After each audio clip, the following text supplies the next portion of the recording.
是克西拉佛教中心的西小金讲法师，是尊贵的赞图古仁波切的弟子。那连续好几天呢，我都在跟大家分享仁波切在他的童年的故事。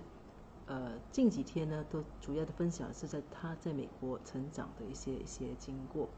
那这是第二章节的内容。第二章节内容主要涵盖的时间点呢是1972年到1982年之间。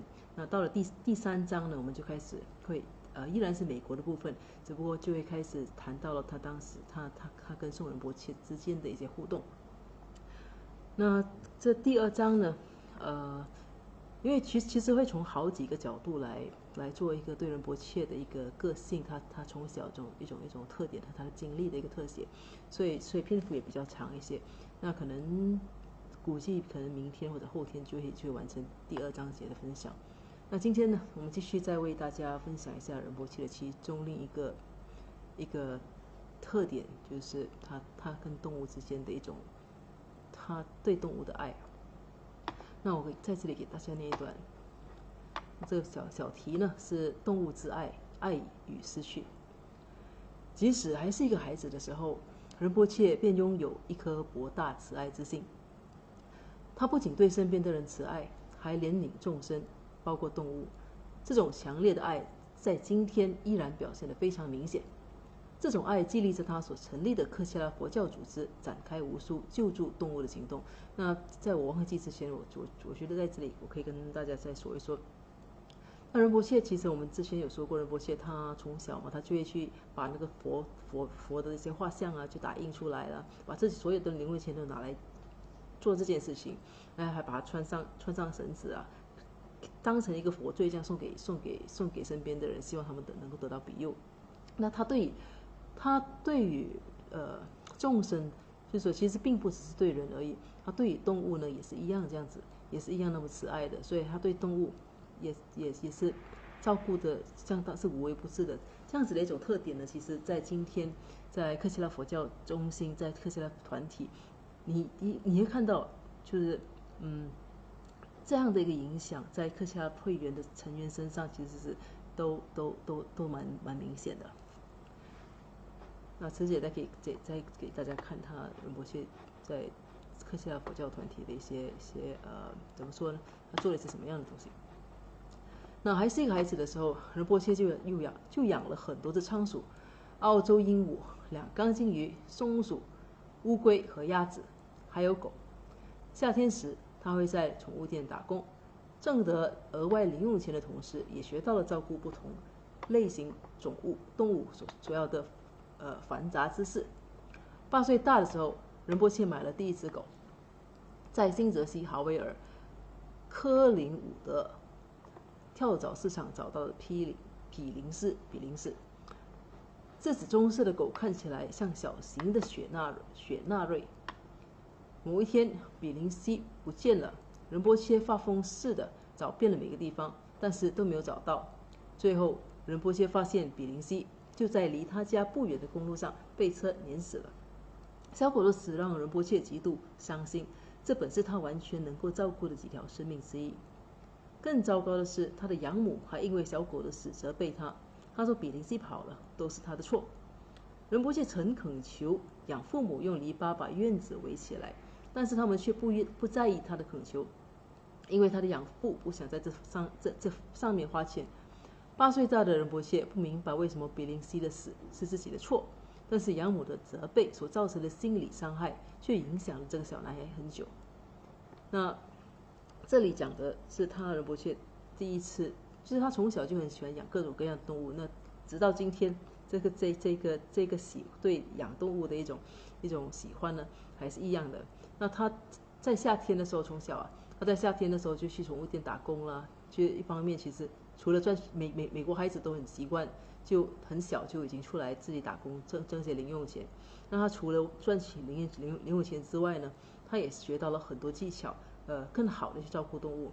那这些他以前在宠物店学到的这些技巧呢，或者是对动物的一些观察了，还是照顾的一些方法了，他在今天呢，其实就会使用在他周围的动物身上。那他会知道，今天的仁波切会指导他弟子如何更好的去照顾到动物的一些福利。那仁波切在8岁大的时候，这是一个仁波切记得很清楚的事情。他第一次拥有了自己的狗，那是一个棕色的叫比林西的狗，那很像雪纳瑞。仁波切现在目前的这2只狗都是雪纳瑞。那有一天呢，比林西不见了，仁波切到处找都找不到，结果发现比林西被车碾死了。那仁波切一个8岁的小孩子，自己的生平的第一只狗给车子碾死了，已经非常非常难过了。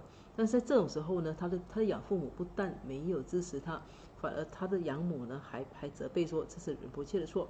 事实上，其实并不是这个样子。仁波切其实他是一个很细心，他从小就是一个很细心的人，他早就看出，那小狗就是家里的环境其实并不适合小狗，那需要有一个篱笆把小狗隔起来，好让小狗不冲上大马路。但是由于不想花这个钱，所以仁波切的养父就始终不那么做。那没想到小狗给车最终小狗给车撞死了，那责任却怪罪在仁波切身上。那这样子的一种，这算是一种被冤枉的蛮严重的一件事情，对一个8岁的小男孩来说。所以这件事情对仁波切的造成了相当严重的一个心理伤害。那这里给大家看一下仁波切的他的第一只狗的照片。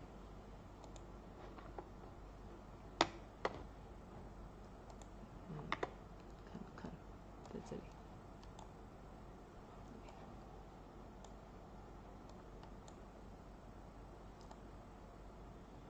这是仁波切的仁波切跟他的那旁边的这一位女士呢，就是仁波切的外祖母蒂切明皇后。那这只小狗呢，棕色的小狗呢，就是仁波切生平的第一个爱犬。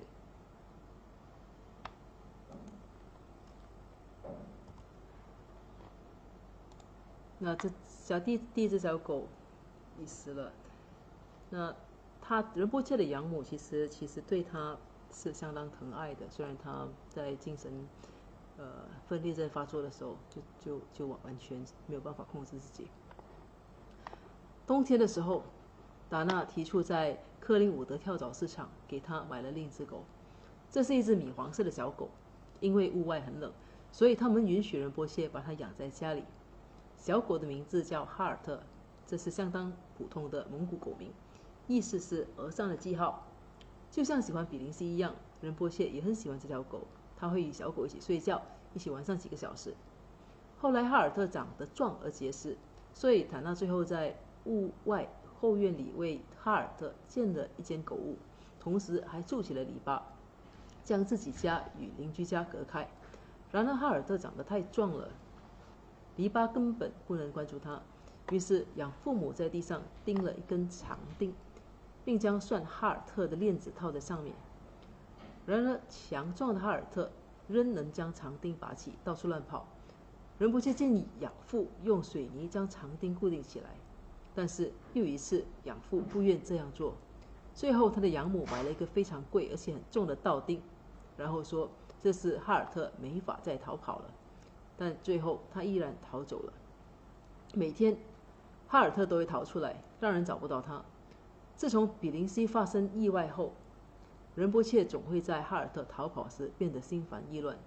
最后塔纳对哈尔特的出逃变得不耐烦了，像往常一样，他又为此责备仁波切。他说仁波切没有把狗看好，这一说就是几周或几个月的时间。在哈尔特一次又一次的逃跑之后，塔纳最终给收容所打了电话。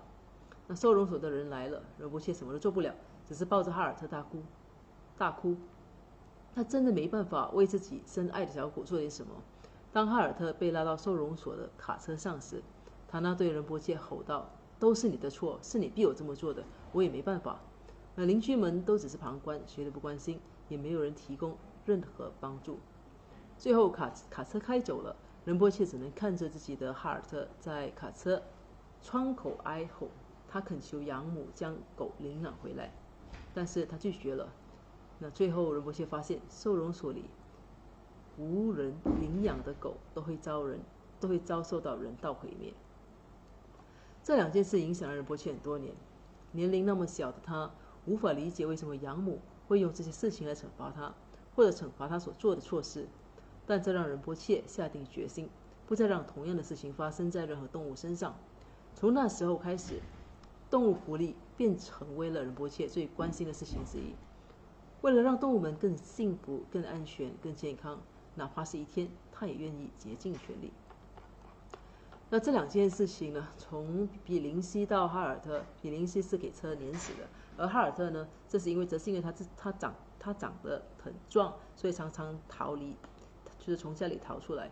那最后达纳忍受不了了，就去打电话找了狗，就是动物收容所的就是人员过来把哈尔特带走了。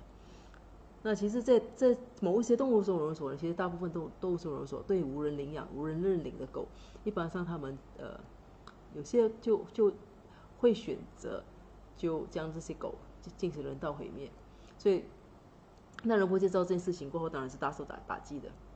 但是对那么年纪那么小的孩子，面对这样子的一种精神打击，他的父母其实却没有给他任何的一种支持或者关怀，反而是将所有的责任都怪在他身上。当然我们没有办法去责怪，仁波切也从来不曾责怪过达纳，因为达纳呢，其实我们从故事中你其实看得到，达纳其实他其实是他很疼仁波切，从第一次就是是他建议给仁波切养第2只狗，而且他怎么说，他也买了很贵的一个道钉，只不过是哈尔特实在是太力大如牛了，所以是没有办法把它很好的拴住。那只不过是这是他精神状况比较好的时候。那如果说当达纳开始精神分裂症开始发作的时候，他就没有办法控制自己。他一开始没有办法控制自己的时候，他就会开始就不断的责备仁波切啦，甚至是去鞭打仁波切。所以就只能说，这样子的一个情况，这样子的一个经历是一个悲剧，但是对仁波切却造成了很大的一个影响。那仁波切下定决心，他从此他不会让他身边他周围的动物就是受罪。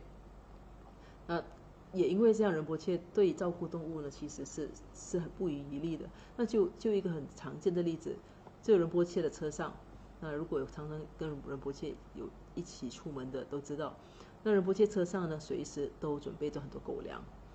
他经过某一些比较偏僻的一些地方，就是有一些看到一些流浪狗是饿肚子的，那仁波切通常都会停下车来为这些流浪狗就是让给他们狗粮吃，给他们狗粮吃，还也除了狗粮，他也准备了一些水。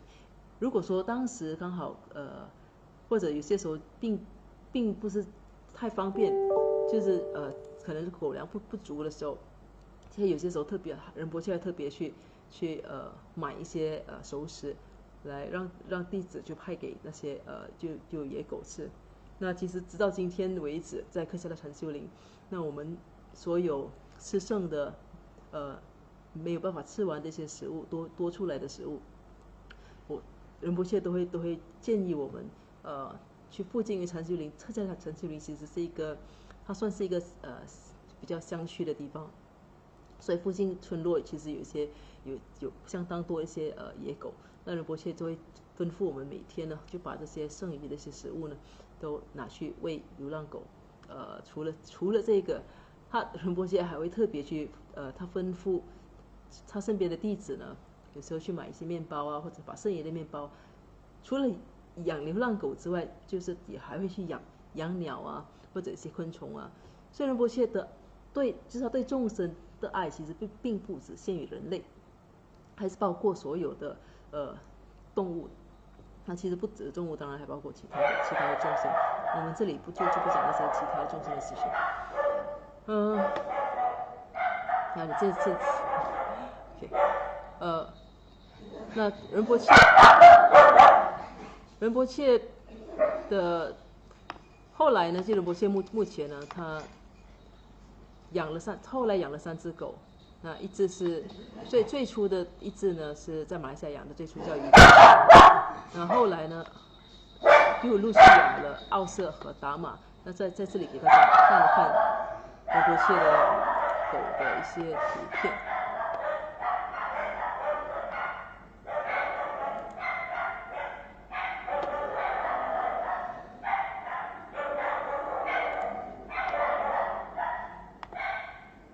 那其实现在大家听到的狗吠声呢，就是仁波切的爱犬奥瑟和达玛的吠声。那他们刚好就在我附近。这个把我这里图像缩小。那最右边的这一个呢，这是瑜伽社或者叫母母，他在去年已经去世了。中间的这是达玛，这是最年轻的成员，而白色这只呢，这只是奥瑟。那这3只都是仁波切心爱的狗。那去年瑜伽士或者是母母去世的时候，仁波切其实是非常非常难过的。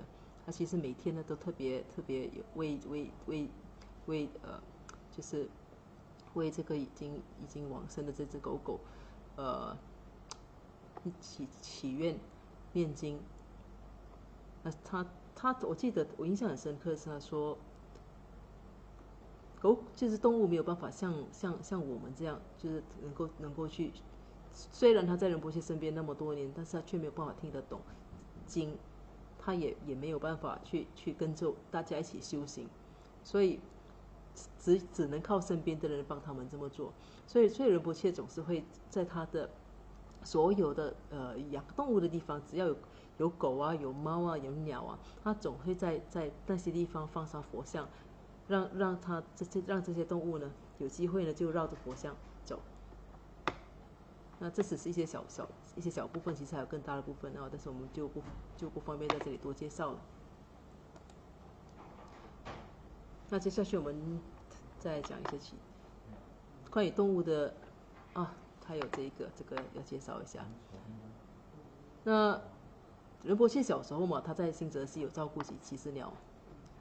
那这些他以前照顾通常都是。你发现仁波切他所做的事情，小时候做的是一些小型的，但是他不会因为这样子就中断。他逐渐当他能力越来越有能力的时候，他就把这些同一件事情就扩展得更大。比如说小时候开始照顾几只鸟，那长大过后呢，到现在呢，开始有了克夏的禅修林，有这样子的一个地方过后呢，仁波切在克夏禅修林就建了一座4000平方尺的一个鸟舍，来照顾那些受伤的鸟和一些拯救回来的鸟。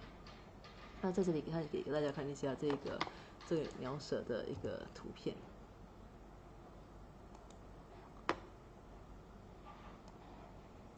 这就是克夏禅修林的鸟舍。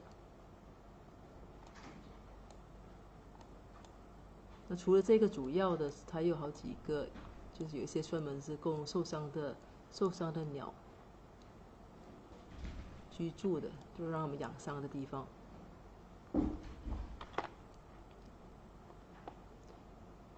那介绍完仁波切对动物的一种爱之外呢，我们就开始又回来讲仁波切对佛法难以抑制的一种渴望。在学校学习了各类学科之后，仁波切觉得结婚、成家立业对于他来说完全是在浪费生命。他发自内心的觉得这些事情不会给任何人带来究竟的快乐。他内心对佛法的渴望遭受全人的否定，这让他绝望到几次想要逃到山中沉思冥想，有几次甚至绝望到想要结束自己的生命。很多次他都想出逃，但是他清楚知道这绝不是要让养父母感到伤心，或要报复他们给自己造成的痛苦。他离家只有一个打算，那就是到一个他可以自由无主修持佛法的地方。最重要的是，对养父母给看苏洛桑达钦仁波切造成的麻烦，仁波切觉得他应该为此负大部分的责任。他想，如果自己走了，那养父母也就不会再伤害他挚爱的上司了。仁波切第一次出逃是在9岁的时候，他真的很伤心，所以决定和他来自南斯拉夫的朋友帕特一起逃到学校边缘的森林里。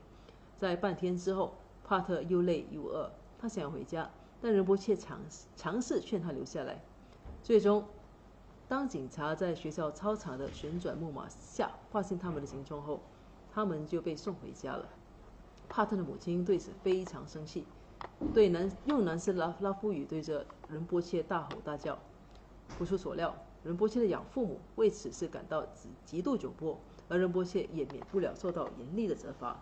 然而，这并没有打消这个小男孩出走的想法，因为仁波切想，如果下次还有机会，他还是会再出走。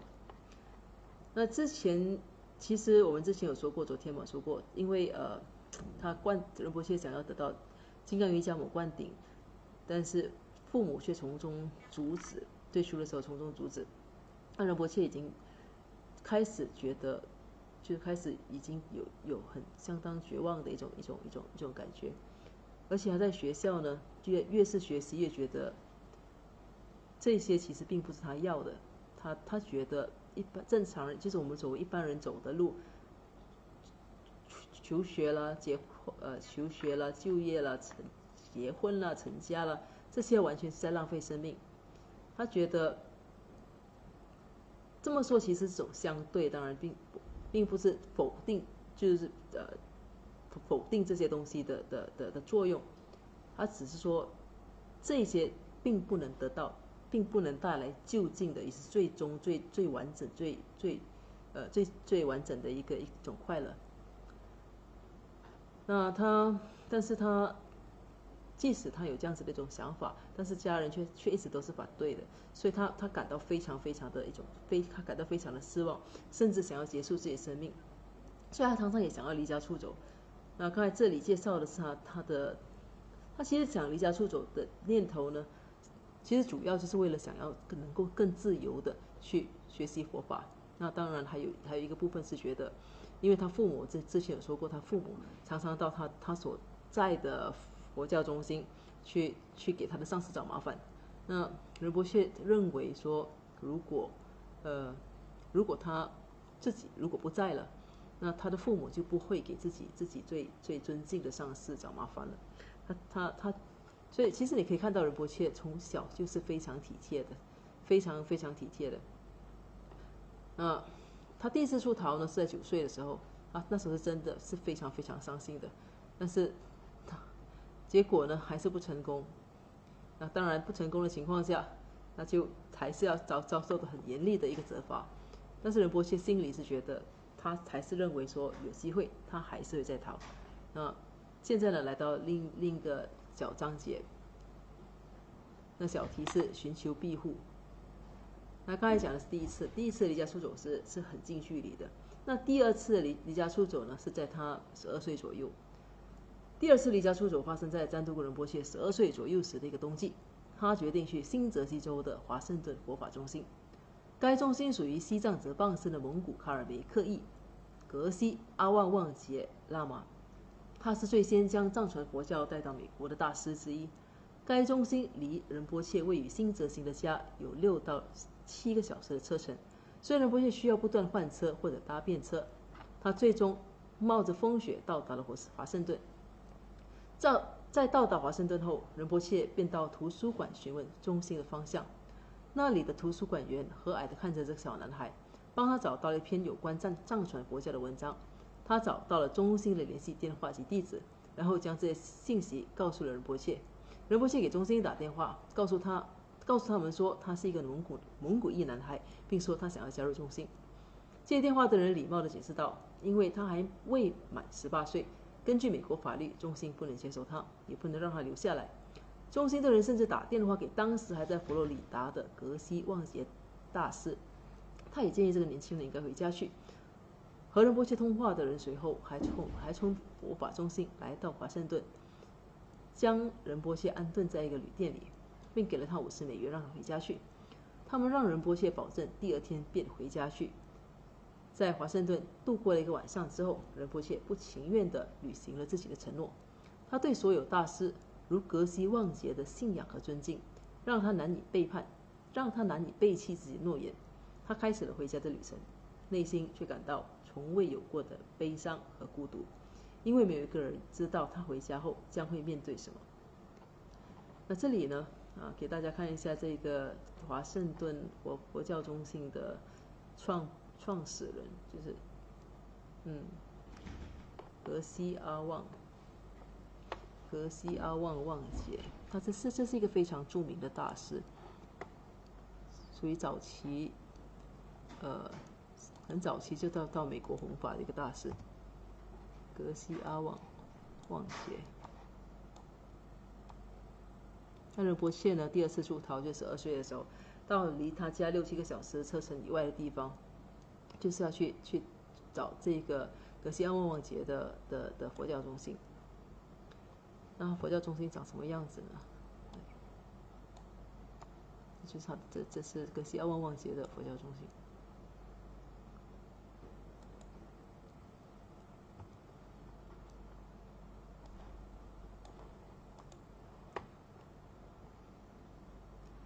那这个蒙古喀尔梅克裔的格西阿旺旺杰，他是一位伟大的大师，将藏传佛教带到西方，他具有相当大的影响力。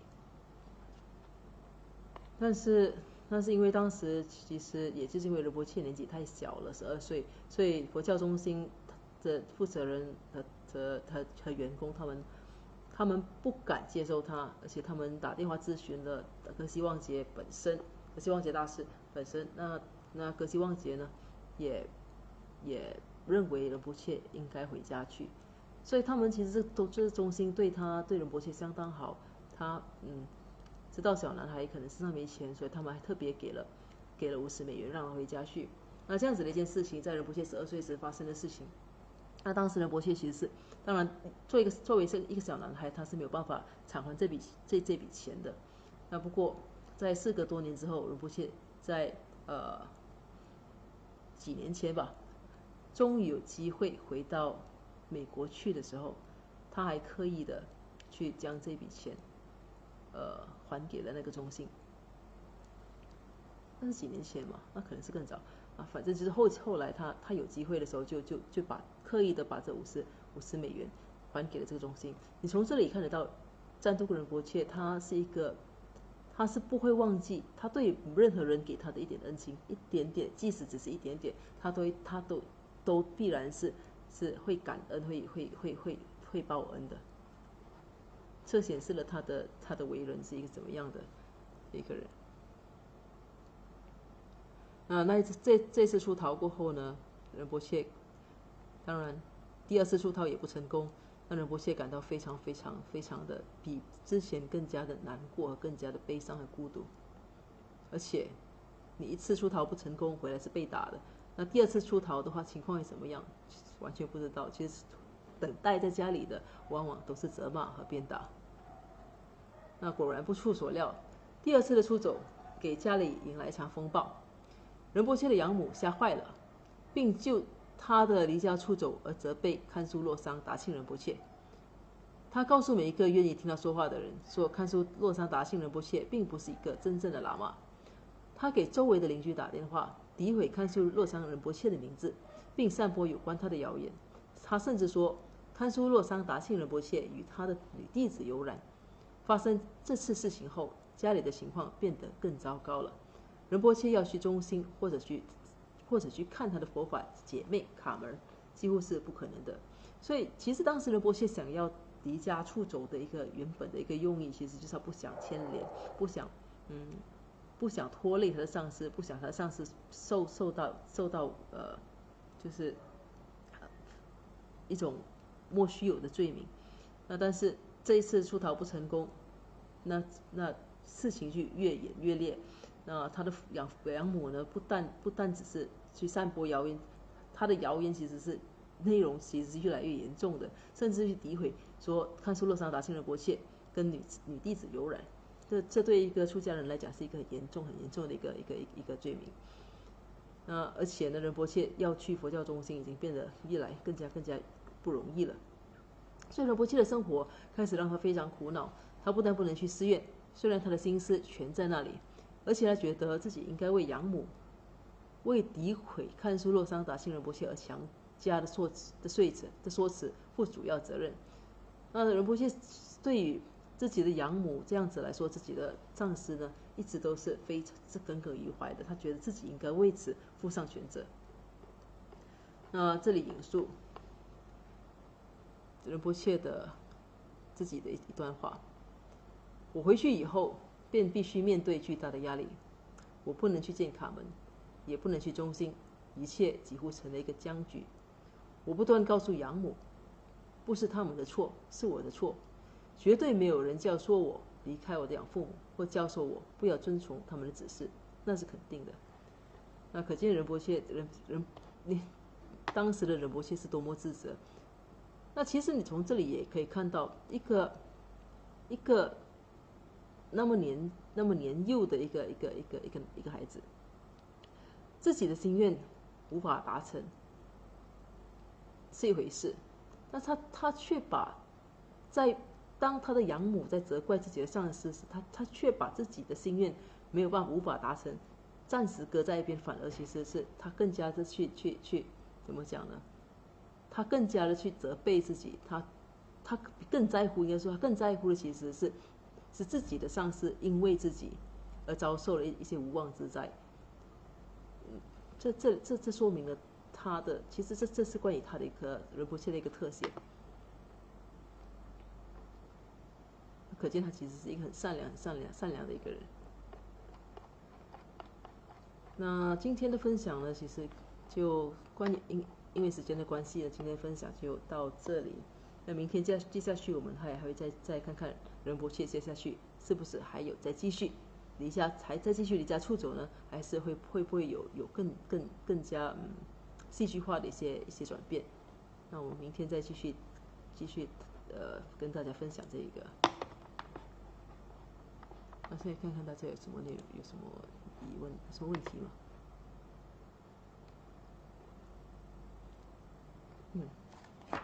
那看来可能今天是星期天嘛，可能大家都忙着出去玩了。那没有什么问题的话，我们来做一个回向，圆满回向。如宝珍贵菩提心，为生出者愿生出，以生出之菩提愿岂不退转倍增长？如宝珍贵之空性，为生出者愿生出，以生出之空性宝岂不退转倍增长？愿以此修一切功德，利益所有众生助法弘，显明至尊善慧名称师，所摄佛法信要诸圣教。唯愿世世不离真上师，唯愿随时享有圣正法，并于地道功德圆满后，迅速证得金刚持果位。愿我趁此善根力，速即成就上师佛，一切众生尽无余，悉令安置施佛地。愿以弘扬中喀巴法王正法理则集，直系障碍之征兆，一切顺缘悉圆满。五及他人之三世，一子相属二次矣。祈愿善慧名称佛，教法永驻甚增长。愿昼吉祥，夜吉祥，昼夜60恒吉祥，一切事中皆吉祥。唯愿三宝常摄受。至尊上师身受永稳固，妙善法业普及遍十方。善慧教法聚光照三域，众生未尽其醒恒常住。